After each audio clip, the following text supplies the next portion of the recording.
بالله من الشیطان الرجیم بسم الله الرحمن الرحیم. ګرانو کتونکو د زړه د کومې نه تاسو ټولو ته یو ځل بیا ستړي مه شئ، ټول په خیر راغلی. زموږ پروګرام دی مشالونه، او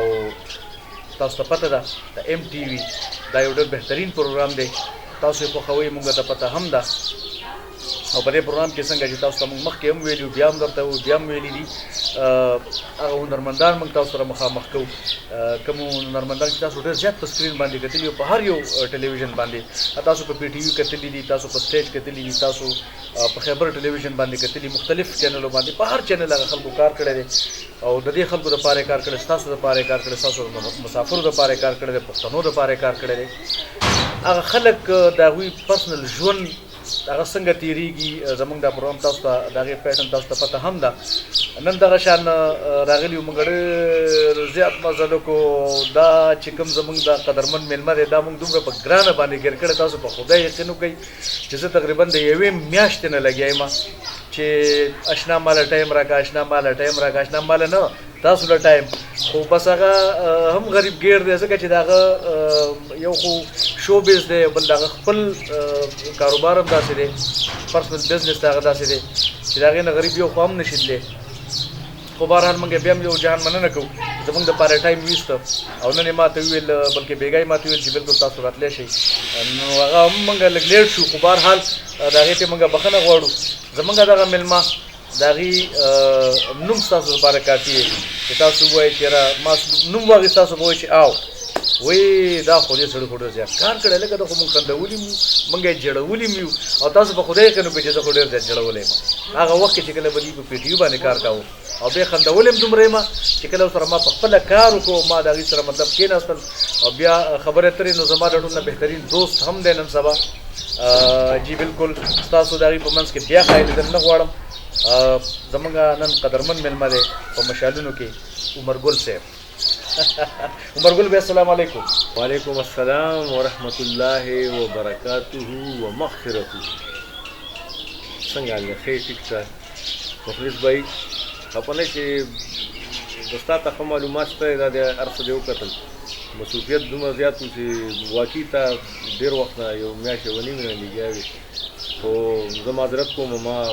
زړه کې ډېر زیات لکه خفه وم چې یاره مخلص بھائی ما ته هر وخت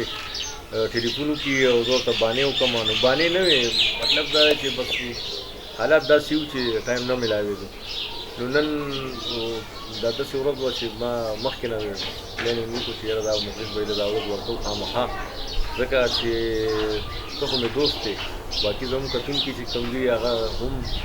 زموږ د زړه سرونه دي چې موږ غواړو چې د هغې سره فیس ټو فیس خبرې وشي. خو هغې موقع نه وي، نو مونږ بیا داسې وایو چې یاره په سکرین باندې کم از کم بغیر د ډرامې نه راشو، هغې سره خبرې وکړو. دا موږ دپاره د فخر خبره ده، د خوشحالۍ خبره ده. جی عمر ګل بې ډېره زیاته مننه. تاسو کتونکو ته خپلې خبرې هم وکړې، خپل مصروفیاتونه هم هغې تاسو خبر کړل. او اوس دا ده چې راځو به خپلې مرکې طرف ته، تاسو سره به لږ لږ دغې مختصر شان ګپ شپ لګوو، مختصر نه بلکې تفصیلا، او هغه خبرې به تاسو موږ ته کوئ چې کومې پوښتنې موږ تاسو نه کوو، تاسو به موږ له هغې جواب راکوئ چې ملګرو ته هم پته ولګي چې او عمر ګل خپل ژوند داسې تېروي، ټول عمر یې خلک خندولي دي، خو آیا دی په خپله خاندي او که نه؟ عمر ګل بھائی د ټولو نه مخکې خو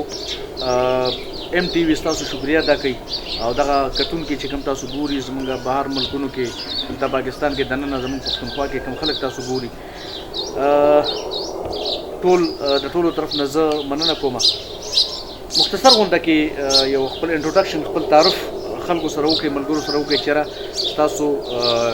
لومبی ژوند په کوم ځای کې تېر شوی دی، سبق هم څنګه ویلی دی، او بیا د شو بیس طرف ته څنګه راغلی.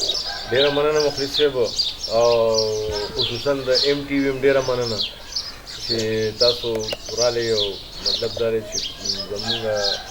د دې خلکو سره دا رابطه ډایرکټ کړه، دا هم ډېره د خوشحالۍ خبره وي.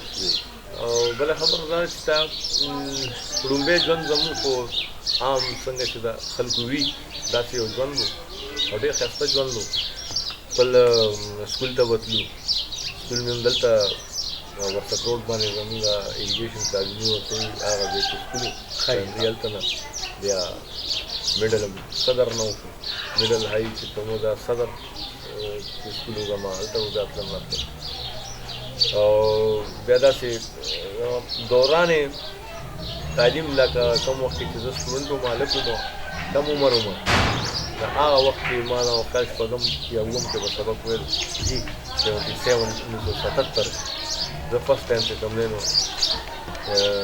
پي ټي وي ته غالم وم ما چې یاره زما شوق دی زه ډرامه کې کار کول غواړم. ښه 1977 کې تاسو راغلي 1977 کې لومبۍ انټري ما کړی ډېر ښه ډېر نو بیا هغه وخت کې دا واقعیت چې کومه ده دا د مارشل الله لګېدلې وه ولګېده د هغې نه یو هفته مخکې دا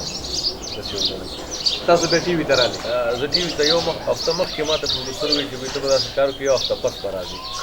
زه چې یو هفته پس لاړم اوس ما ته پته نشته ځان مې ډېر تیار کړی خو مزیدار او په منډه منډه لاړم ټلویزیون سټیشن ته هغه وخت فورټ روډ باندې صدر کې سټیشن و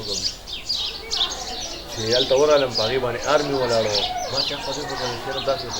مخکې خو ما داسې نه لیدلي یا بل وخت زه راتلم هفته مخکې خالي پولیس ګارډ و پوره آرمي ده دننه نه پرېښودم ما ته وایي چې یاره دا څه کې ما ورته زه خو ما ته پروډوسر ویلي چې راشه او کم عمر هم داسې ایکټینګ له راغلی یم ایکټینګ له راغلی یم نو هغوی ما ته وایي چې نه ته دلته نه شي تللی ما ولې نه شم تللی ما ته پروډوسر ویلي چې ته به راځې هفته پس زه راغلی یم او زه به خامخا دننه ځم ما ته وایي ګوره څه کار دی چې تا ته پته نشته دی مارشل الله ولګېده او تخته چې کومه ده د عوامي حکومت الټه شوه او اوس مارشل الله لګېدلی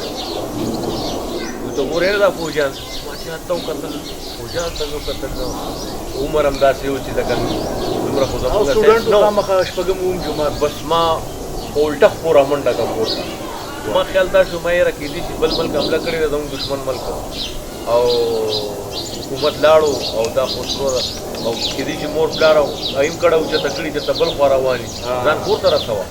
په منډه منډه کور ته رالم کور ته چې رالم نو ما والد صاحب الله وبخي هغه دا ریډیو لګولی و ګرینډ ریډیو غټ موټر یې شوه د هغې کې دا تار لګولی و پاس او دا نیوز یې اورېده ښه نو زه چې رالم نو هغې ټولو ښه په ارام ناست دي ما ورته ویې تاسو خبر نه وی ولې دې خبر نو ما چېرته بوځو دا خو حمله شوې ده او ملک یې اخیستی دی ما ته یې چا ملک نه دی زه خپل آرمي راغلی ده مارشل الله ولګېده ښه په ارام کښېنه دا راته بیا نورو خبرونه خبر شو بیا منځ کې د تعلیمي سلسله جاري وه هغې نه پس بیا پکې رو رو رو کله کله به ټلویزیون ته راتلم کله نه چې ورکوټ نیم شاټ به مو کو یا به نه بیا به خو بهرحال پروډوسران زمونږ چې کوم دی ډېر ویل ایجوکیټډ وو هغې مونږ ته هم دا نصیحت اول وکړو چې یاره داسې کار وکړو بچیانو خپل تعلیم پوره کړه تعلیم نه پس چې کوم دی نو بیا دا چېرته ځي نه کله دې شوق وي کله دې بیا که موقع وي راځه تا د مونږ کار در کوو دغه دوران کې به چې کوم دی نو سره لږ لږ ماشه سپاټونه وکړه واړه واړه بیا په 1987-88 کې بیا زه رالم او یو ریګولر پروګرام شروع شو هغه وخت رنګ په رنګ خاکې به پکې کېدې اسماعیل شاهد صاحب قاضي ملا صاحب الله وبخي هغه پکې سید رحمان شیرو صاحب او دا ګلبالي الله وبخي هغه نور ډېر زموږ غلام اکبر صاحب نعیم جان صاحب دا اکرانو پکې او هغې کې بیا ما ته یو سټاک رول میلو شو ورکوټ اکران کې خانزاده سپایي وم پای خانزاده سپۍ نو دوه کاله کامیډي پروګرام وچلېدو او بیا هغې کې مطلب ما منځ کې ډېر ښې ښې خاکې وکړې یعنې زه کم ایج وم هغه ټایم کې زما به 17-18 سال ایج و او دې کې مطلب دا دی چې ما د 80 کالو د 80 کالو د بوډا کردار یې ماله راکړو ګیرې مې لګولې وه هغې سره زمونږ مطلب دا دی چې ډېر ایکسپیرینس هم وشو هغې کې پروډوسران وکتل چې یاره دا کس هلک چې کوم دی دا خو کم عمر هلک دی دومره ایجډ رول یې وکړو نو دی به ښه شي مخکې به دی ښه شي نور بیا هغې ما له چانس راکول شروع کړو نن دا دی ستاسو د وړاندې یم بالکل بیا چې کوم دی نو بس هغه ورکوټه غونډه کې یو رول څه و چې عمرګل بیا خور شو بیا په پښتونخوا کې به داسې کس نه و چې هغه به عمرګل نه پېژانده یا عمرګل نه پېژني عمرګل به دا کوم یو پروډوسر چې تاسو له ړومبې په ټلویزیون کې تاسو له کار درکړي چې بوی راځه دا ستا سین دی او دا به کې زه فرست ټایم لکه ړومبې زه چې رالم هغه وخت کې مسعود احمد شاه صاحب زموږ ډایرکټر و هغه له راغلی وم نو هغې هغه وخت کې اسسټنټ ډایرکټر و مسعود شاه صاحب اسسټنټ و هغه وخت نو هغې ما ته وویل چې چېرته به هفته پس راځو هغه هفته خو بیا زما تقریبا په 11 کالو باندې اوږده شوه نو بیا چې زه په 88 کې دوباره راغلم نو هغه هم زما لومبه پلی چې کومه ده رنګ په رنګ وه دا د مسعود احمد شاه صاحب سره ما شروع کړه دې باندې جی دا دې کې به خاکې کېدې کامیډي خاکې او یو خاکه پکې ده نو هغې کې بیا شاه صاحب په ما باندې مختلف خاکې وکړې نو هغې کې یو د بوډا خاکه وه هغه بیا زمونږ ډایرکټر صلاحالدین صاحب خاکه چې ولیده نو هغه زه راوغوښتم ما ته ویل چې هلکه ما سره یو رول دی د 81 کالو بوډا دی ګلاب کاکا د هغه نوم دی او د ډرامې نوم چې کوم و شوګیرې سیریل رول دا کې زموږ سینیر اکټرانو خامس صاحب او نور زموږ سینیر اکټران شهنشاه صاحب سردار باچا صاحب خو نو دی کې او هغه نثار عادل صاحب دا یو ډېر ښه پلی وه هغې کې ما ته دا رول چې کوم میلاو شو ډېر اهم رول و ډېر میچورډ رول و زما عمر دومره نه و چې څومره هغه رول ما له هغې کوم راکړو نو هغه صلاحالدین صاحب یو غټ ریسک اخیستی او بس الله تعالی زه په هغه کې کامیاب کړم هغه رول زما ډېر ښه وچلېدو هغې پسې بیا چې کوم دی بل رول یې راله راکړو او هغه هم ایجنټ رول و زیم خان د زمانې نوې مال شته نه دانې هغه هم داسې هټ شو هغه خو دغه ستاسو دغه ډایلاګ چې کوم دی زیم خان د زمانې نوې مال شته نه دانې تاسو دومره ښه کړی چې تاسو په خدای یقین وکړئ چې اوس د هغې نه متل جوړ شوی دی پرون هم زموږ کلي کې څوک لګي وایي زیم خان د زمانې نوې مال شته نه دانې هغې د پس بیا سلسله روانه شوه او پسې بیا صلاحالدین صاحب لږ منځ کې لږ بیمار شو 15 کاله هغې اکسیډنټ کړی و د سترګو مسله وه جی نو بیا عبدالقیوم هوتي صاحب ما سره ډېره مرسته وکړه او هغې چې کوم دی زه خپل لاس کې واخیستم او ډېر بهترین رولونه او ډېر ښه رولونه یې په ما وکړل چې هغې کې زما ډېر رولونه هټ شوي وو هغې کې د ګلګلې مور بالکل ټیک وایي قرباني نامې نشم او ډي کې نادم صاحب داسې رولونه را باندې وکړو چې هغه دا رول زما پہچان جوړ شو صحیح داسې دا سلسله جاري ده تر ننه پورې جاري ده بیا دغه شان یو کرکټر راغی په جانان کې چې په هغې کې علمزی مجاهد او ستاسو خپل د علمزی مجاهد په خپل ځای باندې خپل یو بهترین کرکټر و هغې کې سرودلي و هغه سره او په هغې کې ممتاز علي شاه صاحب هم و بالکل چمن ګل کاکا بالکل او بېشینو ماما او نوشابه بیبي نوشابه بیبي غټه بیبي او تاسو په خدای یقین وکړئ چې بیا ستاسو د کرکټر پکې خپل یو پهچان و لکه هغه هر سړی په خپل ځای باندې داسې فټ لګېدلی و چې تا به دا رول یې بالکل د دې سړي دپاره لیکلی او یا دا سړی د رول دپاره پیدا دی دا اصل چې کوم هغه زما خو سرونه سیریس کم چې رنګ په رنګ ما ایډیټ کې وکړو بیا دل خاکې نه پس بیا ما ته رولونه ټول سیریس میلاوېدل جی نو سیریس رولونه ما وکړل هغې کې یو نیمه خوا پلی ما کړې وه د کلندر مومن صاحب افسانه و نیمګړې نیمه خوا منټ پلی وه هغه هم ډېره ښه چلېدلې وه بیا څو ځل ریپیټ وچلېده عجیب او هغې نه دوران کې چې کوم دی دا تاسو چې کوم جانان ذکر وکړو جانان سیریل چې ما ته میلو شو نو دا رول هم یو قسم د سیریس و ځکه چې دې کې ممتاز علي شاه صاحب نوشابه بیبي او زما مونږ سیریس پورشن و او د شینو ماما غټې بیبي او د علمزی مجاهد دا کامیډي پورشن خو زموږ هغه سیریس چې کوم دی هغه هم کامیډي شو کامیډي شو سیریس ما خو سیریس کړی خو کامیډي شو او ډېر هټ شو ډېر هټ شوی او د هغې نه پس مخلص صاحب بس دا د کامیډي رولونه ما پورې ونښتل نو بس بیا ډېر کامیډي رولونه منځ کې بیا داسې یو موقع راغله صلاحالدین صاحب په ما باندې یو سیریل وکړو سمندر چې هغې کې د سلیم خان ینګ ټو اولډ ایج رول و او هغه ما سیریس کړی هم ډېر ښه چلېده نو دا نه پس بیا یو طارق سعید صاحب را باندې یو سیریل وکړو سنګر نو هغې کې زه ډاکټر وم یو ظالم و چې نو هغه نیګیټیو رول و هغه هم ډېر هټ شوی و خو بهرحال کامیډي راته رول ښه مخلص صاحب ته په خپله یو ډېر ښه اداکار یې ښایسته فنکار یې دې فیلډ کې د کافي وخت وشو او تا ته ښه پته ده چې مطلب دی چې دا آرټسټ فیلینګ دي یو عام آدمی فیلینګ یو عام سړی چې کوم وي د هغه لکه څه فیلینګ دي زه به دا ووایم چې مطلب دا دی مونږ خو هم د دې معاشرې خلک دي او عمدې انسانان یو مطلب دا دی دا آرټسټ یا فنکار یا هنرمند چې کوم دی دا څه خصوصي یا څه سپیشل انسان نه چې ګندا چېرته خاص چېرته نه راغلی خو د دې معاشرې انسان دی د دې معاشرې کې وخت تېروي ژوند تېروي او د دې معاشرې د اتار چړاو د ښکته پورته هغه اثرات په موږ باندې باقاعده او مکمل کېږي. یعنې چې غم وي د غم اثرات را باندې وي، چې خوشحالي را شي د خوشحالۍ اثرات را باندې وي. خو زه به خپل ځانې دا ووایم چې زه کله ینګ وم او زما مور پلار ژوندي وو او روبه صحت وو او ما مطلب دی ما ته د خفګان او د غم او یا دا څیزونه لکه داسې نه فیل کېدل. ما ته پته نه لګېده چې یاره دا څنګه چې دا خلک زه خندوم او خوشحالوم داسې به زه خوشحاله وم او خندل به مې هر وخت به ښه سور کې وم. او بیا چې کله دا وادو کې سړی بچي وشي، بچو نه پس بیا والدین چې کوم دي نو هغه بیا داسې سټیج ته روان شي درنه چې هغې بیا مطلب دا دی نه هغه صحت وي نه هغه روغه سټه وي، رو بیمار شي، تکلیف یې ورته، مسایل یې ورته، بیا د انسان خپل بوجونه د خپل مسایل هم رامخې ته شي، بیا داسې د مشران رو بیا هغه لاړ شي د دنیا نه رخصت شي درنه، خو بیا مکمل هغه ذمهواري په تا باندې راشي د خپلو کور د بچو د چې څومره ذمهواري د بني ادم چې راشي کله نو بیا هغه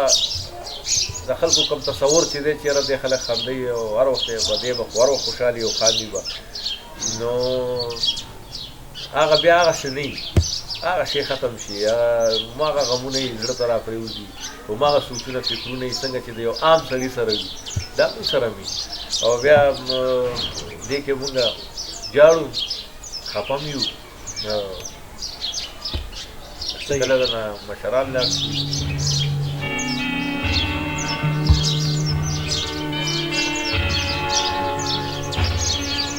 مور او پلار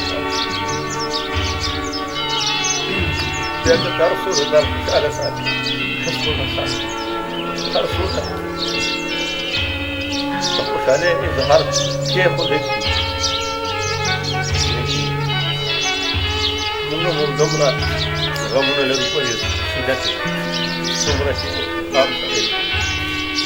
سړی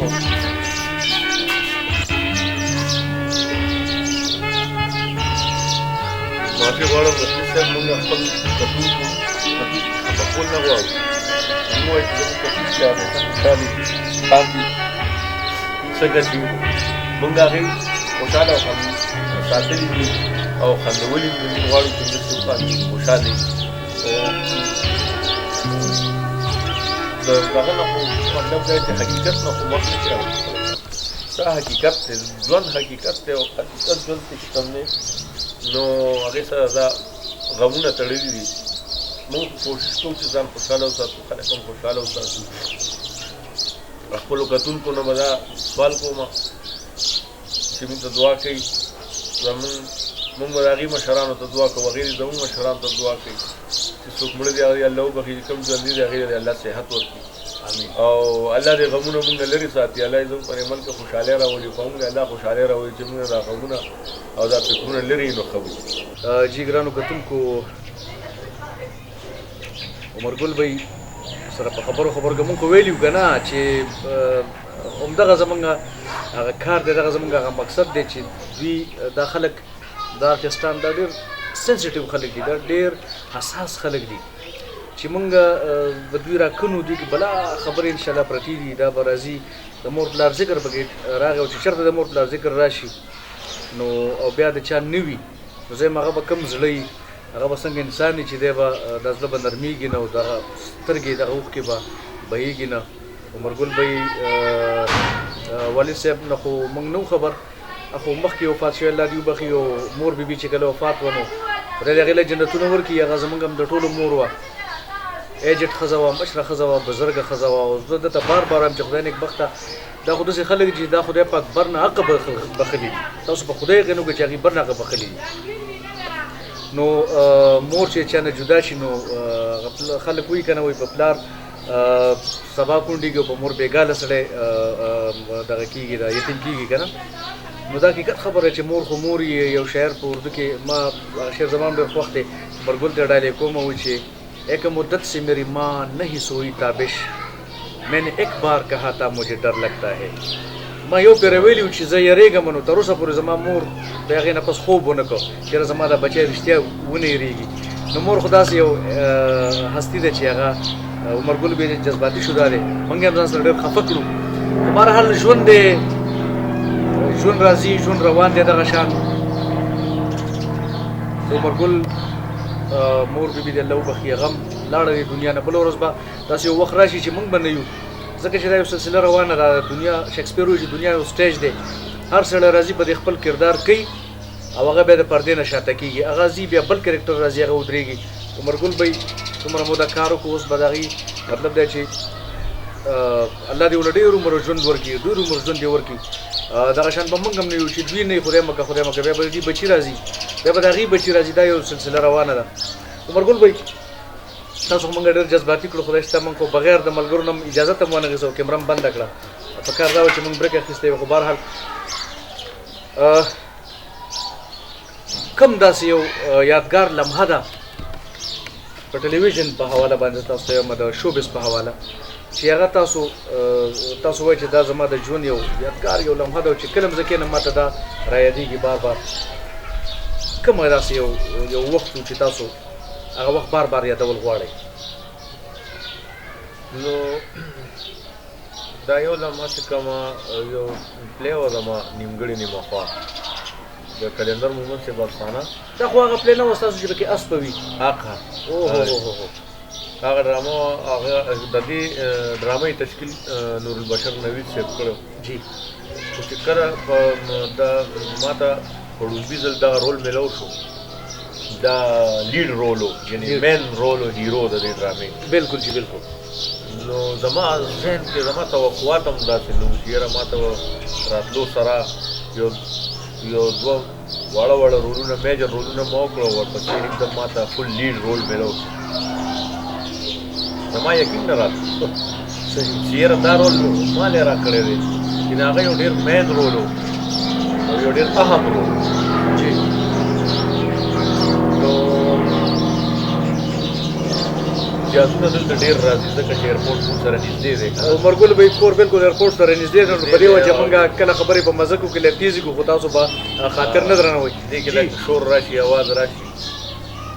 نو دغه لمحات نن هم زما نه هېرېږي چې زه څومره خوشحاله وم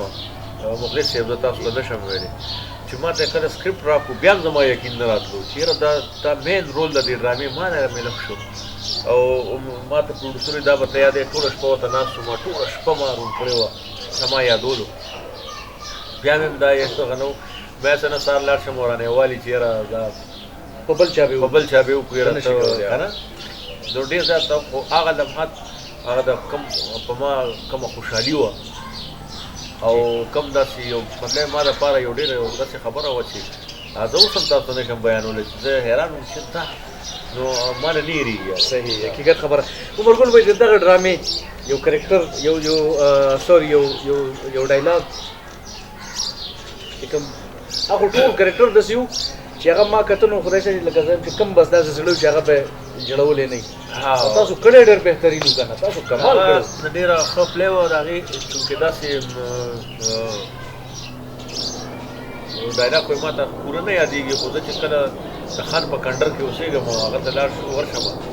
او زما زوی پکې بیمار وي اس هم ناجوړې ما ته د پیسو ضرورت جی نو زه ورشم خان له خان راته وایي چې بهی څنګه چل دی سروري اړو ښکار یې نه هلک یو چکر نیم خو وایي نجلۍ ته راشي وګوره دې کټونو دی لنګې ته دا لنګې راښکلل غواړي جی نو بیا جاز راغی یاره دې جاز موږ لیدلي که څه چل دی خو هغه بار بار راځي یا چېرته بل خوا لاړ شو موږ یې دلته خپلو کتونکو سره خاص خبرې دي ښه جي نو تاسو ته وایي چې تاسو کټونه لنګې سستې نو زه ورته یم خان زما د ټول لکه د حالاتو لنګې سستې شوي ته د کټونو غم وړی زما د حالاتو لنګې سستې شوي نو څه مطلب زه ورته یم چې داسې اس به یم ناجوړه بچی مې هم ناجوړه دی او ما ته د پیسو ضرورت دی نو هغه ورته وایي چې بغیر ضرورته خو چې را نه شي نو دا څه ډایلاګ و چونکې ما ته اوس یاد هم نه دی ډېر وخت شو د هغې تقریبا 26-27 سال خو دې ډرامې به کېږي یاره بالکل داسې به تقریبا د دې نه علاوه بیا ما یو بل هغه کړی و دغې ډرامې نه پس یو بل ما یو رول وکړو د هغې سنگر نوم و دغه سیریل طارق سعید صاحب کړی و هغې کې زما نیګیټیو رول و لکه ویلن ویلن وم پکې او ډاکټر هم یم خو د یو ګینګ سره شامل شوی یم او هغه ګینګ چې کوم دی کسان واقعي راولي او چې دغه ته پیسې ترې غواړي نو چې هغې مطلب کوم کس نه مني نو بیا ما ته راشفټ کړي بیا ډاکټر له بولئ نو زه بیا هغې مطلب دی چې ټارچر کوم هغه کس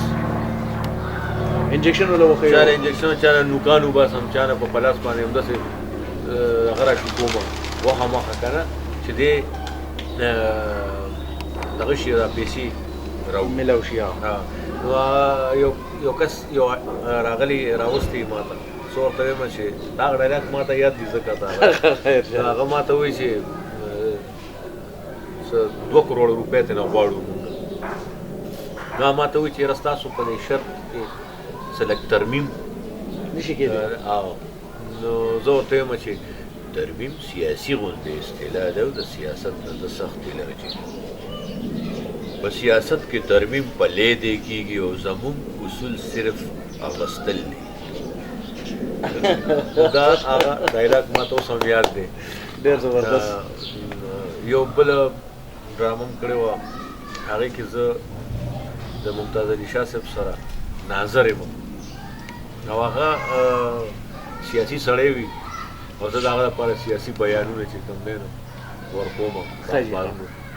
نو هغې سین دی هغه سین کې ما ته وایي چې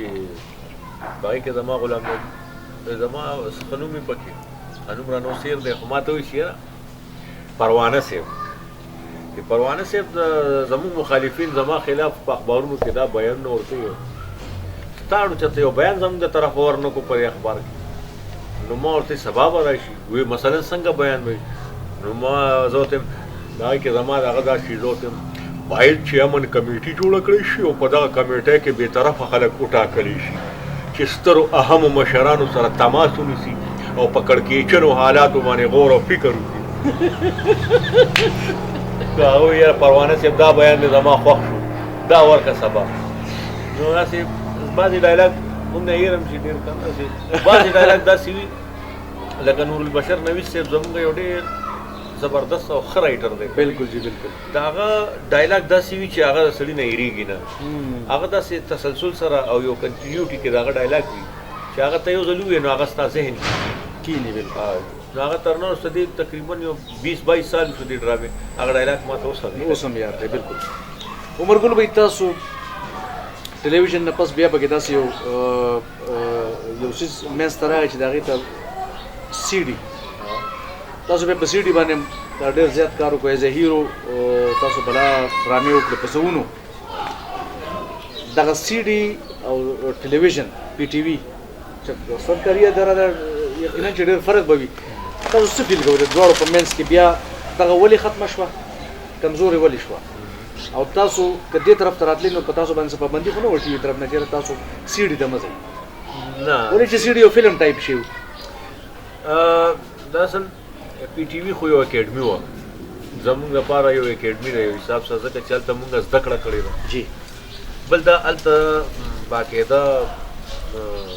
داسې خلک ویل ایجوکیټډ هلته چې به په ډرامه باندې کار کېدو نو یو ډېر باریکۍ سره به پرې کار کېدو ډېر محتاط اندازې سره به کېدو کار بیا هلته مونږ ډېره زده کړه وکړه د ډایلاګ د ډیلیوري د ډایلاګ د مانو کم ډایلاګ معنی خیز دی کم غیر معنی خیز دی کم زو معنی ډایلاګ دی یعنی یو ته ډایلاګ وایې د هغې مطلب غلط وځي نو هغې باندې نو دې کې مونږ ډېره زده کړه وکړه د هغې په دغه باندې بیا مونږ سی ډي ته چې کله لاړو نو مونږ ته پی ټي وي ډېر سپورټ هلته چې کوم مونږ وخت تېر کړی و هغې د وجې نه مونږ ته ډېر سپورټ میلو شو ځکه چې ما ډېرې ډرامې ولیکلې هغې دپاره بیا ډایرکشن مې م وکړو بالکل ایکټینګ مې م وکړو او سی ډي مونږ دپاره یو ډېر زبردست یو اوپن مارکیټ او دویمه خبره دا وه پکې چې دا یو مینی انډسټري غوندې جوړه شوې وه یعنی یو مینی انډسټري جوړه شوه په دې کې د ډېرو خلکو روزګار ولګېدو جی جی جی ایډیټرانو دې کې کیمرامینانو دې کې کمپیوټر هلکان چې کوم کمپیوټر یې زده کړی وایي ډېر کار هغې پکې رالو تقریبا یو وخت داسې رالو چې یو کنټینر به راتلو د سی ډي دا کم ککوړي چې دي د دې یو کنټینر به راتلو نشتر آباد ته او دا به ډیلي یو کنټینر وته 1 کروڑ سی ډي به وي 1 روپۍ ګورنمنټ ټیکس په هغې باندې 1 کروڑ روپۍ لکه ګورنمنټ ته راتلې یعنې دومره هغه خرڅېدی یو سی ډي او بیا دا د فلم او د ټلویزیون ترمنځ یو بل رنګ یو داسې یو هغه و چې دا نه ډېر لکه د پی ټي وي د ډرامې غوندې سلو نه د فلم غوندې ډېر تیز و دا منځ کې و جی جی بالکل او دا یو ډېر ښه دغه و ځکه چې آرټسټانو لپاره چې کوم زموږ صوبه سرحد آرټسټان دي زموږ د کې پي کې اوس خو ورته کې پي کې وایي شکر دی موږ ته خو یو نوم میلاو شو نو زمونږ د اکټرانو لپاره دلته بغیر د پی ټي وي نه بل پلیټ فارم ونه دغه وخت کې پرایویټ چینل هم نه نوي شروع شوي نو د سی ډي موږ ته ډېر مدد راکړو او سی ډي یو ډېر ښه پلیټ فارم هم و خو بدقسمتۍ زموږ دلته دا راغلو چې دا میموري کارډ او دا یو اس بي دا چې رالو دا د نیټ دا سیسټم چې راغی دې سره هغه زموږ کار ډیمیج شو او هغې کې غلا شروع شو چونکې زموږ خو دا رجسټرډ خو نه و که نه نه د دې سنسر بورډ و چې یاره موږ په چا باندې کلیم وکړو چې وایي زموږ نقل ولې کوئ تاسو یا دې نه کاپیانې ولې وباسئ نو هغه و نه خلکو د هغې نه کاپیانې شروع کړي بیا هغه به کمپیوټر ته یې واچوي او هغې نه بیا ډرامې خلکو ته مطلب خېجي په میموري کارډ کې په موبایل کې جی جی په 10 روپۍ ډرامه چې زموږ د یو ډرامې حالانکې کتونکي زیات شوي دي کم نه دي کتونکي ډېر زیات شو اوس موږ نه ډیمانډ کوي هر ځای کې خلک که نه چې دوی ستاسو نوې ډرامه ولې نه راځي نوې ولې نه راځي خو هلته چې مطلب کوم پروډوسر دی یا دکاندار دی هغه چې ډرامه جوړه کړي هغه په کومه ورځ چې څنګه ریلیز کړي په هغه ورځ ترې خلک کاپیانې شروع کړي یو کاپي یو سی یو کاپي هغې نه بیا کاپیانې هغې ځان له پرې مزدوري کوي ته پروډوسر خراب شي د هغه مطلب چې هغه ټوله موړي تباه شي نو ډرامه ودرېده په دغه ځای حالانکې اوس هم خلک ډیمانډ کوي یاره تاسو نوې ډرامه نو نوې ډرامه به هله راځي چې یاره دې د خلک غلا نه کوي کافي نه کوي ترنه صحیح نو که دې رسه لار راووته یا دا رجسټرډ شو او د سنسر بورډ ته ولګېدو باقاعده چې څوک مطلب زموږ نه غلا کوي او هغه خلک ګرفتاریږي بالکل ونیوی شي هغه ته سزا میلو شي جرمانه ولګي نو دا خو ډېر ښه دغه دی صحیح ځکه چې په کم خرچ کې بالانشین کار و دا زمونږ چونکې وړه صوبه ده دویمه خبره دا موږ سره دومره سورسز نشته دی چې موږ مطلب په فلم باندې یا په ډرامه باندې په کروڑونه ولګو که نه دا سی ډي موږ دپاره یو داسې پلیټ فارم و چې په دې زموږ خرچه کمه راتله او دا مطلب دی چې موږ په دې کې د خپلې معاشرې د هر هغه پهلو د هر هغه سایډ اړخ چې ورته ویلی شي د هغې هغه کولی شوه چې کوم موږ ته مسایل یا څه دغه پکې موږ راښکاره کولی شو د هغې حل هم راښکاره کولی شو هغه حکومت هم را مخامخ کولی شو چې بوی موږ ته دا مسایل دي په دې معاشره کې زموږ د پښتنو ته زموږ د خلکو ته بالکل جی یو ډېره اسانه طریقه وه خو چونکې اوس د هغې ریټرن نشته پیسه واپس نه راځي نقصان چې کم کس وکړي بیا ډرامه نه جوړوي چونکې کار ټول خراب شو بالکل جی دا خبره صحیح ده عمرګل بھائی چې کله دې سی ډي ته راغی نو دوی خو به ایز ا هیرو خلکو کاسټ کول موږ به ورسره اکثر د ویلن کرکټر بیا دوی ایز ا ډایرکټر هم بلا سی ډي چې کوم دی هغې ډایرکشن دوی وکړو ما خپله دوی په ډایرکشن کې کار کړی دی او چونکې دوی خو د پی ټي وي نه راغلي خلک وو نو دوی چې کوم دا پروفیشنل خلک وو دوی چې کوم ډایرکشن کړی نو تاسو په خدای یقین وکړئ چې هغه د کمال دی زولنۍ زمونږ داسې یو ډرامه وه په سوات کې مونږ کړې وه زولنۍ دلته غالبا قیدیان یو ډرامه و زمونږ سوات کې مونږ کړې وه په کې منظور وو ګناه د چا د دې یو بهترینه دوستانه زمونږ د علمزی مجاهد او د عمرګل بھائی د کمال ډرامه ده نو عمرګل بھائی دا راته ووایي چې ډایرکشن هم تاسو وکړو ایکټینګ هم تاسو وکړو شاعري هم تاسو کوئ چېرته سندرې طرف ته راغلي یې که نه چا ډیمانډ کړی دی لکه سندره ویل ایز ا سندرغاړی ما خپل یو ملي نغمه لیکلې وه او هغه بیا ما ویلې هم ده ماشاءالله هغه په خیبر چینل باندې اکثر پر 23 مارچ 14 اگست کې هغې چلی اوس 23 مارچ را روان دی هغه کېدای شي چې ریپیټ کړي بیا نو که ملګرو ته هم لږ غونډه کړي نو دا ما لیکلی وم او بیا به دې کمپوزیشن هم ما کړی ډېر او اواز هم زما و پکې لکه سنګران خو نه یو خو هغه د زړه هغه دغه و جوش و د دام کمال د دی خپل وطن لپاره مطلب دا چې یو کړو صحیح هغې کې ما بیا دا یو نغمه کړې ده او هغه ده چې دا وطن دی زمونږ مونږ یو دی کې آباد زنده‌باد پاکستان زنده‌باد دا وطن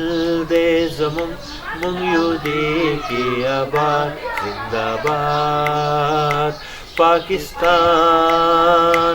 زنده‌باد بیا دې کې انتره ده جی ارشاد چې کلی غرونه لري هم سیندونه لري په سینه د میوو ډک باغونه لري دا چمن دی زمونږ مونږ یو دی کې آباد زنده‌باد پاکستان زنده‌باد ډېره مینه ورکو پرې سرونه ورکو وي تازه به مدام د زړه وینه ورکو دا ګلشن دی زمونږ مونږ یو دی کې آباد زنده‌باد پاکستان زنده‌باد بیا دې کې زموږ د څلورو صوبو قومونو حوالې سره مې یو انتراج شوی پکې چې که سیندې بلوچې پنجابې که پښتون د څلورو هندسا دا زمونږه تړون دا مسکن دی زمونږ مونږ یو دی کې آباد زنده‌باد پاکستان زنده‌باد ټول اندرې خو ماته یاد دي ډېر زبردست جګرانو کتونکو تاسو ته ګوره دا پته نه وه چې مرګل بھائی شاعر هم دی او یو سندرغاړی هم دی دا هم ډېر لوی کمال دی دا هر چا سره دا کمال نه وي خو په خپل هم شاعر یو ډېر ښه شاعر دی ګزارې والا زه خو مونږ ستاسو نه لږه ډېره زده کړه کړې په دې کې او یو فیلډ سره ستا تعلق شي نو ظاهره خبره د ایز اکټر راغلی وم په دې کې زمونږ د رایټرانو سره هم تعلق شو دې کې زمونږ شاعرانو سره هم تعلق شو دې کې زمونږ د میوزیشن سره هم تعلق شو بیا هغې هر څه چې مونږ کتل را کتل چې نو هغه بیا سړي ته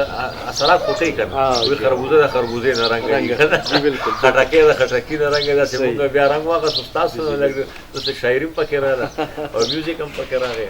ورګل وایي بالکل یو کرکټر ستاسو په جانان ډرامه کې چنې دغه کرکټر ته په کوم نظر ګورئ او تاسو له څه درکړو چنې زمونږ د معاشرې یو داسې کامن کرکټر دی چې دا تاسو وګورئ نو دا په هر کلي کې به دا یو کس نه یو څو کسان به وي لولنګري خامخا به وي بالکل ځکه چې چنې داسې یو کرکټر و چې دا د مور پلار نافرمان ډېر ښه کرکټر دی کړی وي او دې مطلب د صرف ځان پیژندو والا د بل چا د سره هېڅ دغه نه و چې د چا په خفګان نه خفه نه د چا په هغه باندې دی چې زما جیب ډک یو زه برابر یم دا دا ټول ژوند دی تر دې چې مور او پلار دې هم خفه وي پروا نه نو دې په غلا صرفه نه کوي دې په دوکه باندې صرفه نه کوي دې په دروغو باندې صرفه نه کوي نو دې داسې یو کردار و ده چې بیا موږ دې کې اینډ کې ښودلي هم دي هغه چې دې کله بیا واپس راځي چېرې دا ما څه کول دا ما ښه نه کول بیا را چې خپل مور پلار له معافي مو غواړي چې کم د څه کړي په معاشره وخت کې په دې کردار کې نو هغې د هغې سزا هم درته میلاوي شي نو دا یو داسې کامن کرکټر و ډېر ښه کرکټر تاسو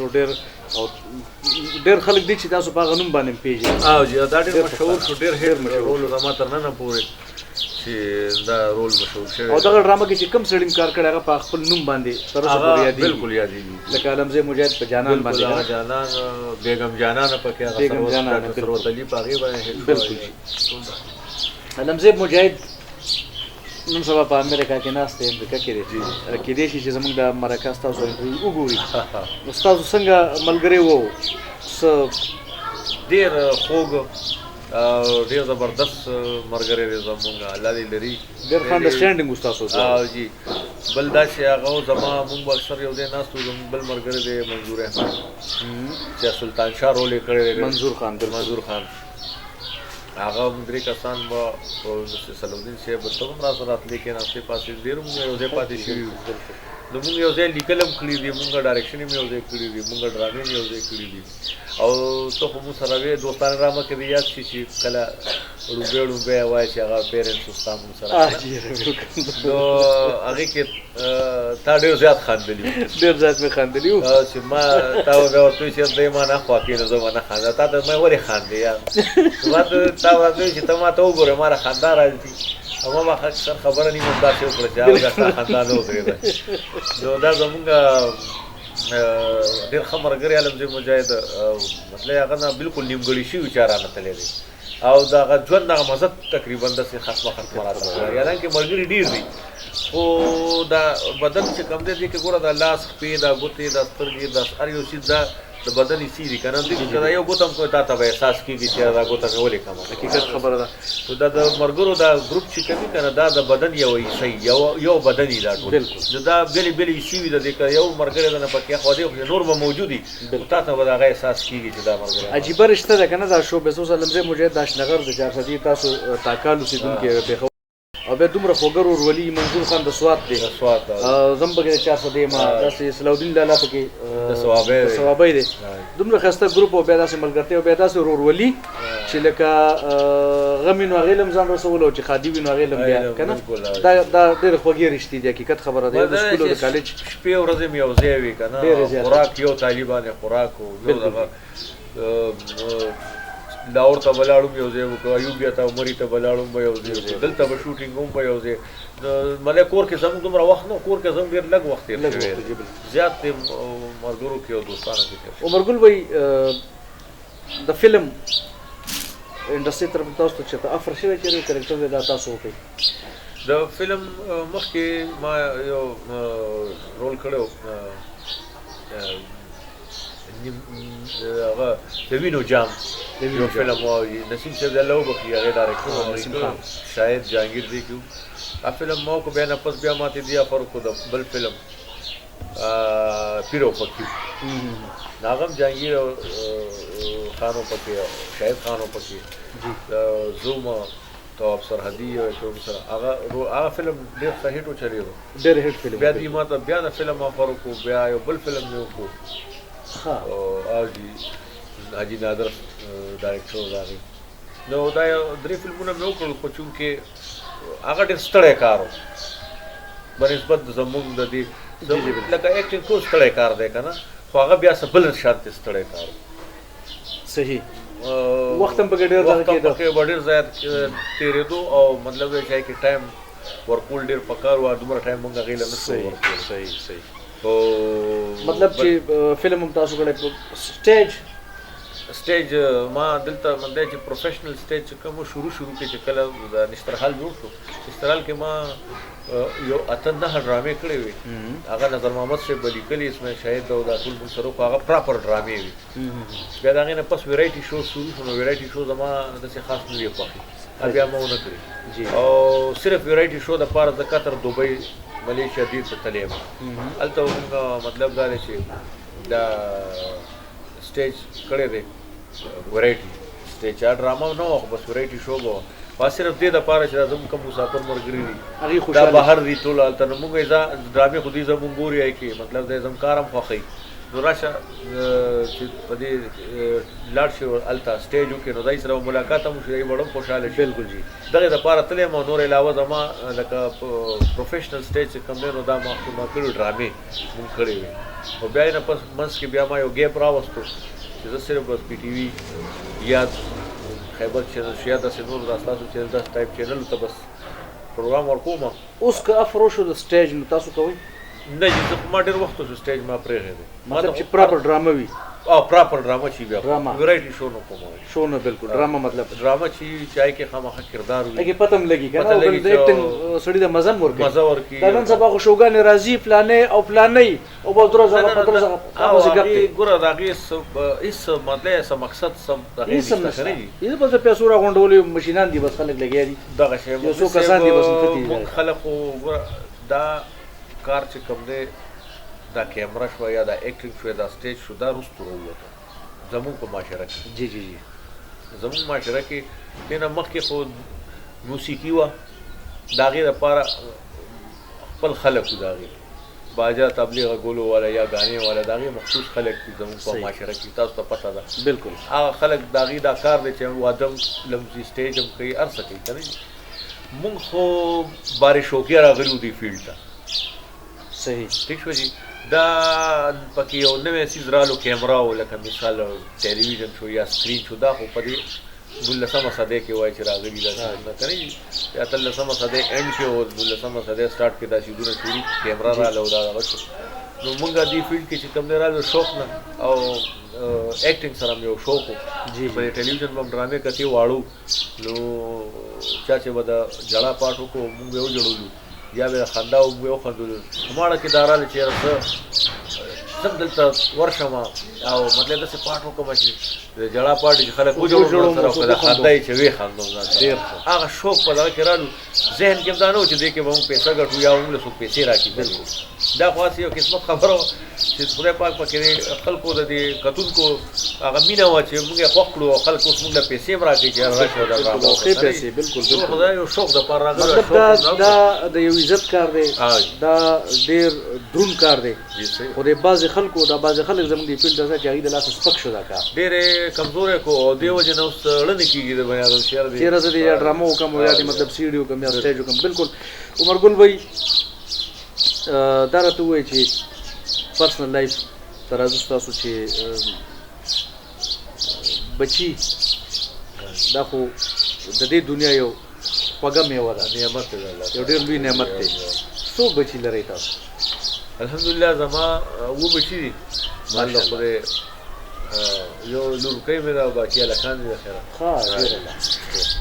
واده ما ډېر په وخت ماله مور کار کړی کم عمر کې نو د هغې دا یو اثر خو پرېوتو چې لکه مونږ کم فیلډ ته راوتي وو نو هغې کې مونږ د فضولیاتو نه بچ صحیح چې ستا کور وي بچي دي وي ښځه دي وي نو ستا به خپل کار سره کار یو واپس به کور ته راځي خو چې کله بني ادم لکه هلک وي هغې نو هغه مطلب دا دی چې داسې اوپن فیلډ ته وځي چې هغې کې مطلب دا دی هر څه ډېر وي هر څه ډېر وي که نه نو هغې کې هغه بې لارې کېدی شي صحیح او اکثر هغه ډېر نقصاني وي نو خدای پاک موږ هغې نه بچ کړي شکر دی داسې څه اراده شته چې ستاسو څوک بچنګې د فیلډ ته راوستل غواړي یا راتلل غواړي هغوی نه جي داسې یو قسم پکې دا شوق نشته دی نه کله چاته ما ته چا ویلي دي کوم یو بچي پکې کېږه بلکې ما ته وایي چې بس ابو دا شی نور پرېږده بس دی بس ډېر د شوق کې پوره شو او اوس نور یې مه کوه اوس تاسو کتل زما یو بچی چې ولاړو دی خوا بالکل زما هغه سره دوکان سره ولاړو او یو هوټل سره هغه خوا شو ما چې ودرېږه سوی دا نه زه پکې نقاش عمر هغه کیمرې مخې نه خوا شو ما ته یې دکه ودرېږه چې راشي پکې لګوي نه راځم او که نه دا ډېر لوی کمال دی البته یو زوی مې بی بي اے کړې ده اوس بی اے کې یو این جی او کې نوکرم دی نو د هغه ډېر خوږ اواز دی اواز ډېر زیات خوږ اواز دی ورې چې د وړوکوالي نه به دا دغه ویل نعتونه مې ویل سکول کې بیا کالج کې هم نعتونه نو هر ځل هغه لکه په دې نعتونو کې فرست پوزیشن اخیستی دی ټرافي به یې راوړه نو هغه بیا یو خواهش کړی ما ته ویل زه سندره ویل غواړم نو ما ورته بچې فلحال د خپل تعلیم مکمل کړه باقي ستا اختیار دی په تا پابندي نشو کولی چې زه مور پلار مخالفت باوجود هم ما ایکټینګ پرې نه ښودو چې غریبانو ما دار وکړي چې بھائی دا شی مه کوه صحیح پوه شوې بیا به دا ټول واړه په دې طرف ولګي او ټول به پسې روان یي او دا مطلب دی چې دا ته کوم طرف ته روان یې که نه صحیح نو ما ورته ویل یاره ما خو د خپلو کتونکو سره د خلکو د پښتنو سره یو تعلقات جوړولو په خاطر دې سیس ته راغلي وو او شکر دی ته دنیا په کم ګوټ کې چې پښتون دی نن مونږ پېژني بالکل خو استادو خبره چې دې فیلډ کې داسې خلک ډېر داسې خلک هم پکې راغلي چې هغې دا فیلډ چې کوم دی لږ بې خونده کړو که نه ډېر زیات هغې سره د انسان په کرکټر باندې لږ اثر غورځېږي لکه مونږ همدا میاګان یو الحمدلله کوم نه کور کې به راته دا خبره کوله چې بوی دا به ستا په کرکټر باندې اثرات کوي دا ما ورته نه خو زما شوق خبره ده هغې وجې نه رالم خو بهرحال اثرات کوي ځکه چې زما لکان د خیره زلمي دي هغې له مونږ کویلونه میدونه بندوبست کوو نو چې ډېر ځایونو کې مونږ داسې هم کړې او نور له بس په خیره کوو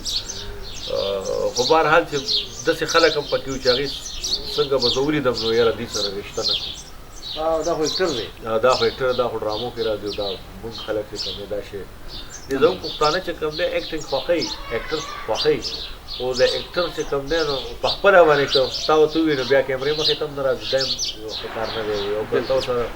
مطلب بیا سره وختي ستاسو دکان کې یو دوه مولیان صاحبان ناستو نو زما د ملګرو کیمره بهر ویسته تاسو لاړئ بهر نو ما ته ویل چې ګوره چېرته موږ پکې رانه ولې ځکه چې ګوره ما ورته نه جي تاسو په خپل ځای کې نه دا ستاسو کار نه دی دا چې موږ د مردانو 400 نه 50 پسې راغلي نو هغه خدای را کوالټي اچولې موږ هغه پسې راغلي دا کیمره او دا 115 کسات موږ په یو سړي پسې راغلي تاسو پسې نه راغلي او نو تاسو داسې پاسانه موږ کیمره نه سوي تاسو مدرسې نه وروته ته ورې خو موږ د کیمره نیولې سوري مېدا شي نه دا اصل کې مخلص صاحب یو خبره کومه دا زمونږ چونکې د پښتنو او زموږ کلچر داسې دی که نه چې مونږ دې سیس ته یو ډېر په بل نظر سره ګورو جی بالکل یعنې داسې نه ده مونږ یو ځای کې شوټینګ کولو او هغې کې زموږ سره سید رحمان شینو صاحب هغه کردار کې و هغه د مانځه نه راوځي مونږ ښایو چې د جومات نه راوځي مونځ یې وکړو راووتو نو هغه کردار دپاره مونږ هغه د مانځه ټایم او سید رحمان شینو صاحب اسماعیل صاحب دا ماشاءالله دا پاخه مونږګزاره دي بالکل دي 15 وخته مونځ کوي اسم نو تیار د مانځه ټایم هغه ته مې شینو صاحب ته چې کله مونځ جمع له وردی د جمعات ته نو مونږ ستا یو شاټلو مونږ له پکار دی ډرامه کې ته چې جمعات نه راوځي هغه وي ښه چې کله د جمعات نه راوتو ما هغه شاټ هغه واغستو هغه ټایم هغه ډرامې ډایرکټر زه وم نو هلته چا وکتل او زما په خیال امام صاحب پسې ورغی هغه امام صاحب بار एकदम ډېر په غوسه کې راووتو ډېر لکه مطلب دی چې مونږ یې بدې ردې شروع کړي چې دا تاسو دا مطلب چې دا بت پرستي شروع کړې او دا تاسو کیمره جومات ته نیولې او دا خلک منې جومات ته راوځي او تاسو دا ولې دا تیار هغه ډېر چونکې د جمع نه راوتي خلک هم نور خلک هم هغه هم بل وکړه ځان سره هغه هم ورته لکه ټول بیا ما ورته وویل چې یاره معافي غواړم نو ما هغې ته امام صاحب ته ومایې چې تاسو څه وایې ما ته منظوره ده څه خبره یې خو زه به تاسو ته د لږ یو تپوس یو دوه خبرې سره کوم ما له اجازت راکړي مې دا ټول خلک ولاړ دي نو هغه وایي چې یاره ووایه ته څه وایې ما ورته د دې جومات ته دغه اخیستل دا چې کوم ما دا شاټ واغستو دا په شریعت کې ناروا ده نو هغه ورته بلکل دا بت پرستي ده تا چې څوک دا دې ښه ونه کړو نو ما هغه ته بیا دا ووایي ما ښځه داسې کار دی چې کله د حج کېږي او پوره روژه چې کومه ختم قرآن وي نو هلته په سوونو نه په زرګونو کیمرې په خانه کعبه کې لګېدلي او د خانه کعبه امام صاحب چې کوم دی هغه لګیایي تراویح کوي بالکل او هغه ټول میاشت تر حج بیا د ثابت د حج احکامات چې کوم د روژې پوره میاشت شوه بیا د حج کله وخت راشي د حج پوره احکامات هغه مونږ ته په دې کیمره باندې ښیي هلته نه لایف ښیي یعنې هغه ټایم هلته روان یي او دا مونږ ته ښکاري که نه نو ما یا خو هغه خلک نه پوهېږي یا هغه خانه کعبې امام صاحب چې کوم دی هغې نه ته غټ امام یې هغه نه زیات ته پوهېږي هغه نه پوهېږي یا ته نه پوهېږي یو خبره خو دا صحیح ټیک شو چې دا دویمه خبره مې دا ده چې کله دلته زمونږ په دې معاشره کې ټول نن وګوره د هندوستان د انډیا فلمونه چلیږي او د هغې هر فلم او هر ډرامه کې هغې مندر ښیي او هغه مندر ته هغې ځي او پوجا کوي او هغه شکرونه نیولي او هغه خپل هغه رسمونه کوي بالکل زمونږ ماشوم نن چې کوم دی هغه نمسته سلام په ځای نمسته وایي تا ته چې راشي ته وایي نمسته که نه او د هندۍ خبرې کوي د هندۍ لفظونه استعمالوي په خپلو خبرو کې پوه شوې او هغه د هغې هغه بګوانان ټول پېژني اوس بالکل چې دا پربو دی او دا مطلب دا دی چې دا یو دی دا د نومونه یې وله باقاعده ورځي نو ما وجه څه ده چې هغې په هر یو خپل ډرامه فلم کې چې کوم دی خپل منظر ښیي او هغه خپله پوجا هلته ښیي نو هغه خپل هندوان خو پرېږدي چې زمونږ دا مسلمانان زمونږ بچي چې کوم دی نو دلته ډرامې چلېږي او فلمونه چلېږي نو هغې په دې راواړول چې هغې منظر نه دومره واقف چې دومره د جومات نه دي واقف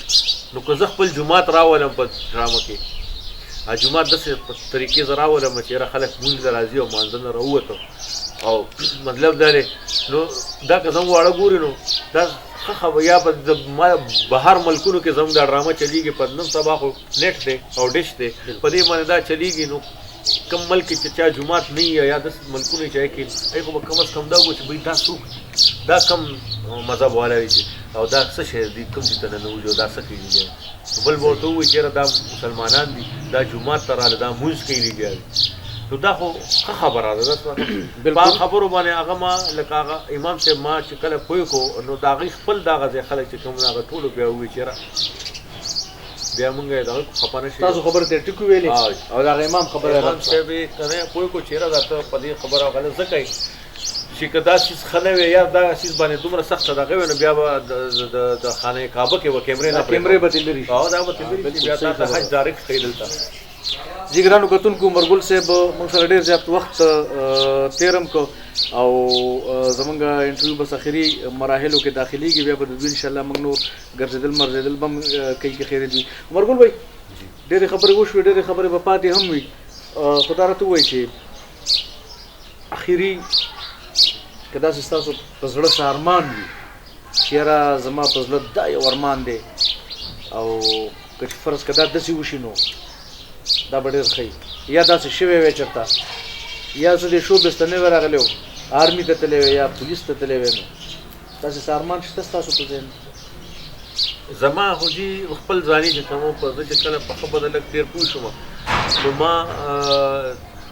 مطلب دا دی چې زموږ مور الله دې ولې جنتونه ورکړي هغه ډېره عالمه ښځه وه هغې چې موږ ته کوم د دې زندګۍ باره کې او بیا د آخرت باره کې کوم تشریح کړې ده چې یاره دا ژوند څومره دی او بیا به ځو مونږ یو بلې دنیا ته او هغې کې بس څه وي نو زما هغه ځای کې زما خواهشات چې څومره چې کوم که نه نو هغه دفن شو لکه ما داسې وګڼل چې ما ته مور څنګه ویلي وو چې په دې دنیا کې ته یو مسافر یې یو میلمه چې څوک چا کره لاړ شي او بیا خپل کور ته واپس داسې لږ ساعت دپاره مونږ دلته راغلي وو بچې دا زمونږ د عمر ژوند دلته نشته دی نو لهذا ته به په دنیا کې داسې ژوند تېرې چې ستا پرې هغه وخت تېر شي باقي او داسې مطلب چې لالچ ونه کړي چې یاره د دولت دپاره د پیسې دپاره د دنیا دپاره ته چې کوم دی غلط سټیپ اوچت کړي یا داسې کارونه وکړي چې سبا بیا کله آخر وخت ستا راځي او ته خفه چې ما داسې ولې کړو نو زما شروع نه ما سره 15 نوکرۍ بیا وکړې هغه نوکرۍ ما سرکاري لږې لږ وخت مې وکړې بیا مې پرېښودې او بل دا چې زما ذهن کې ما خبرې زما هېڅ ارمان نشته یو شی مې زه ډېر ښه وخت مې خدای پاک تېر کړو او د مور په هغه یو خبره باندې چې زما ذهن کې اوس هم پرته ده ما وخت تېرېږي ډېر ښه تېرېږي ټول لګیا دی نو ما سره داسې ارمان نشته څه دغه نشته او ځان دپاره او د نورو دپاره مې دغه یو دغه دی زده کړي چې تاسو خپلو بچو له ښه تربیت ورکړئ یعنې څنګه چې مور ما ته کومې خبرې کړې وې چې بچې زما ننم یعنې نو چې زه سوچ کوم نو دا دنیا دومره اټریکټیو ده دا دومره کشش لري چې بني آدم وایي چې یاره ما څه وکړی خو چې د دې دنیا کې ما ځان له دغه جوړ کړی او پیسه رالی او دا که نه نو کیدای شي چې موږ ډېر غلط او ډېر دغه ته نن به ډېر پریشان وو په هغه خبرو باندې چې کله ما هغه اورېدلې وي نن زما زه هېڅ هم را سره نشته الحمدلله شکر دی الله ښه ښایسته بچي را کړي دي ښه کور یې را کړی دی وخت ښه تېرېږي نه را سره نقد شته دی او نه مې جایداد شته دی بس یو کور هم دی د مور پلار راته پاتې دی او وخت مې ډېره په حیا کې او ډېر په عزت کې تېرېږي شکر دی به چې غرمې وخورم نو به د ماښام فکر مې نه او الله ډېر غني بادشاه دی کله زه نهر نه یم پاتې کړی نه وږی پرېښی یم نه زما بچي او نه زما څه ضرورت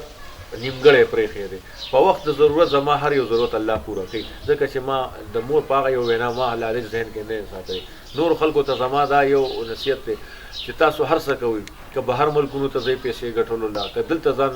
بزنس کې روزګار کې مشغولوئ خو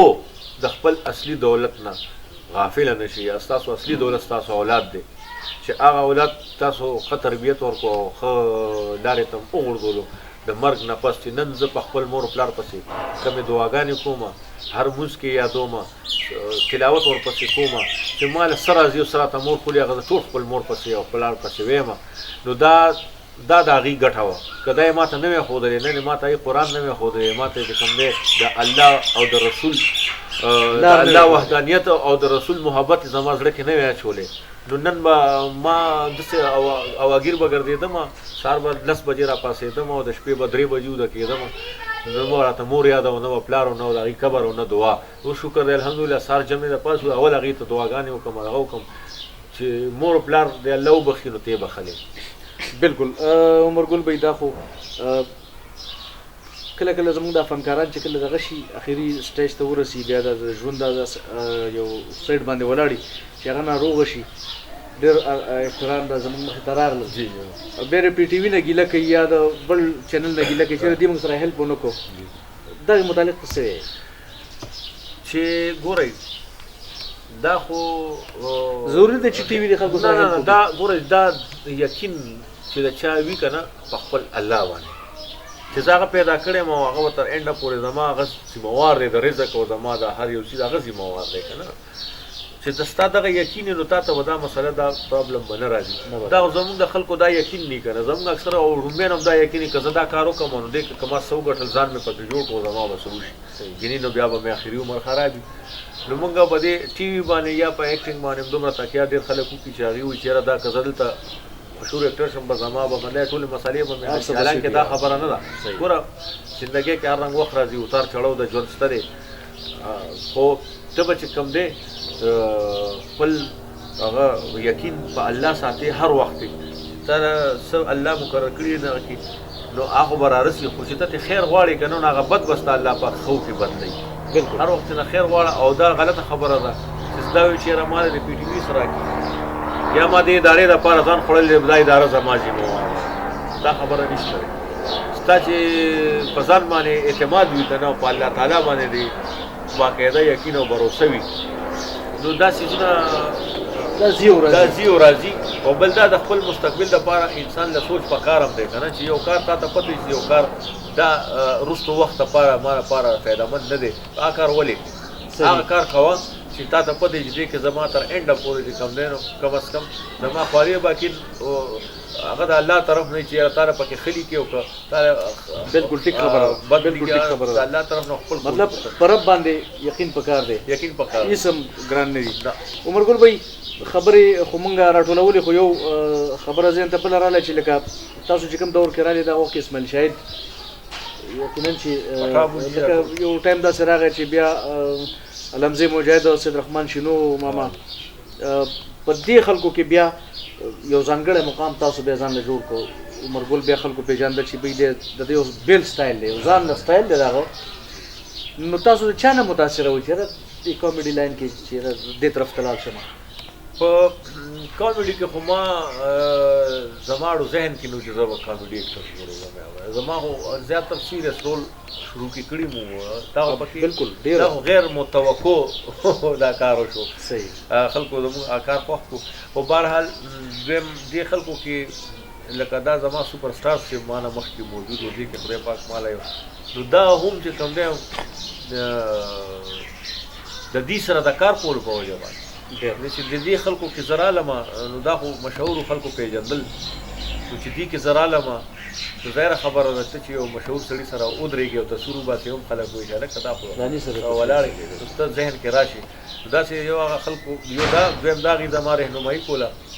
چې کار به مې ورسره کولو هغه کار کې به مطلب دا دی چې زما او د هغه منځ کې به ډایلاګ چې کله ووایي که به څه غلطي ووایم راته ووایي چې یاره دا دلته ټیک کړه دا سټیس غلط دی ستا یا دا پاس دی غلط واغست دا ټیک کړه نو ټیکول به هم راته اسماعیل صاحب هم شینو هم داسې دا ټول ملګري چې کوم زموږ الفجې خو خیر ما بیچ کې راغلی او ما سره او ما نه سینیر چې څونه و هغې نه مونږ زده کړه هم کړې ده بل د هغې سره چې مونږ یو ځای پلی کې رالو ډرامه کې رالو نو څه د هغې نه زده کړه څه هغه کول څه د هغې سره د هغې مشهور خلک و مونږ هم ورسره خدای پاک د خلکو نظر کې راوست صحیح اخري کوم خلک چې راتلل غواړي دې خوا دې فیلډ ته څه پیغام ورکول غواړم نو زه خو به دا پیغام هغې له ورکوم چې که چېرې دوی دا شو کې وي سکرین د راتلو یاره ما خلک وویني یو خبره دویمه خبره دا چې یاره که زه دا شو کې چې زه یو داسې کردار وکړم چې هغه لافانی کردار پاتې شو. خلک وایي چې او زما د مرګ نه پس هم خلک ما یاد کړي چې یاره دی دا کس راغلی په دې سکرین باندې او دی یو زبردست کریکټر کړی دی. جی ٹھیک شو جی. نو دا دویمه خبره. دریمه خبره دا که دی وایي چې یاره زه راشم او په دې کې به راشم او ډېره پیسه به وګټم، نو دا غلطه خبره ده. غلطه خبره ځکه چې پیسه په دې فیلډ کې کم از کم زموږ په ملک کې نشته دی. زموږ ملک وړوکی دی، زموږ ملک کې د دې فیلډ چې کوم دی دومره سکوپ نشته دی. په لحاظه دی کې به د جیب نه تاوان کې لکه څنګه چې سړی چرګان ساتي، بټیران ساتي، سپي ساتي، جنګۍ را جنګۍ په هغې خرچه کوي، په خپلو بچو نه خوري او په هغې باندې مطلب غوښې کوي. داسې د ایکټینګ کې هم دا شی دی چې ته به د جیبه تاواني کېږي، پکې وخت به دې هم ضایع کېږي. نو زه خو دا وایم چې دا قیمتي ډېر قیمتي وخت دی، دا وخت که دې چېرته دین له ورکړي که نه دا به ډېر ښه او دا شوق پوره کېدو دپاره دومره راتلی شي را دي شي. خو دا درې خبرې زما ذهن کې یاد ساتي چې ګوره پیسه پکې نشته، پیسه پکې نشته او ټایم وخت ضایع کوي، وخت ضایع کېږي او هغه که صرف دوی پکې خپل شهرت غواړي، شهرت دپاره به وخت ضایع کوي، شهرت به غواړي خو پیسه به نه وي، پیسه به او یو شوق به پوره شي. بالکل. مرګل صاحب ستاسو یو جهان مننه. په اخره کې زمونږ ایم ټي وي ډېره مننه چې ایم ټي وي رالو او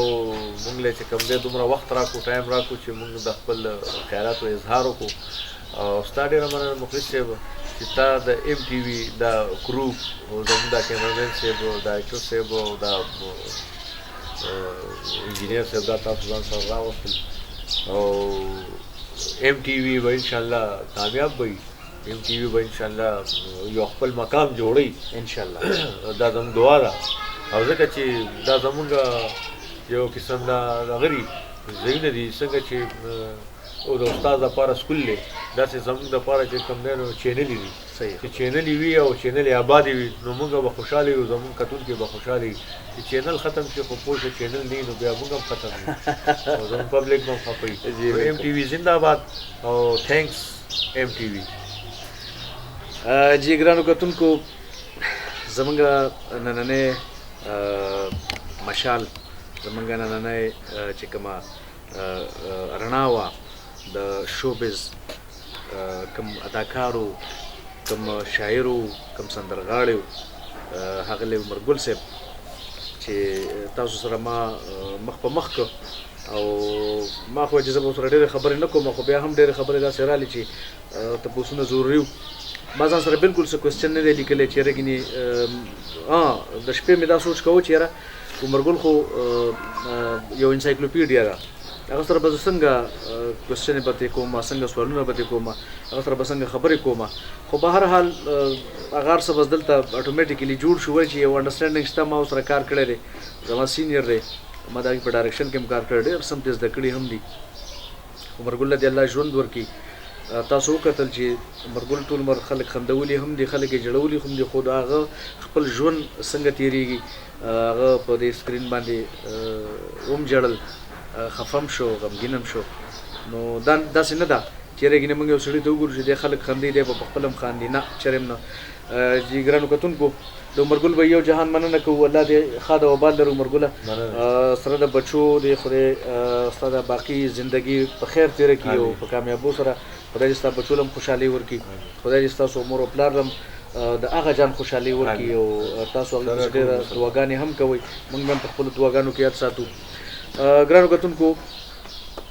د بل پروګرام سره به انشاءالله پروګرام مشالونو سره به یو ځلې بیا خیر ستاسو په خدمت کې حاضرېږم د یو بل ستوري سره، د یو بل ځلنده ستوري سره، د خیبر پښتونخوا زموږ د پښتنو د یو داسې آرټسټ سره چې هغه به انشاءالله تاسو کتلی وي په سکرین باندې، خو د هغې پرسنل خبرې به تاسو نه اورېدلې څنګه چې تاسو عمرګل به واورېدې. د خپل کیمرامین کامران احمد او پروډوسر عرفان سره ستاسو قرباني مخلص، ستاسو نه غواړي اجازت د لوی الله په امان.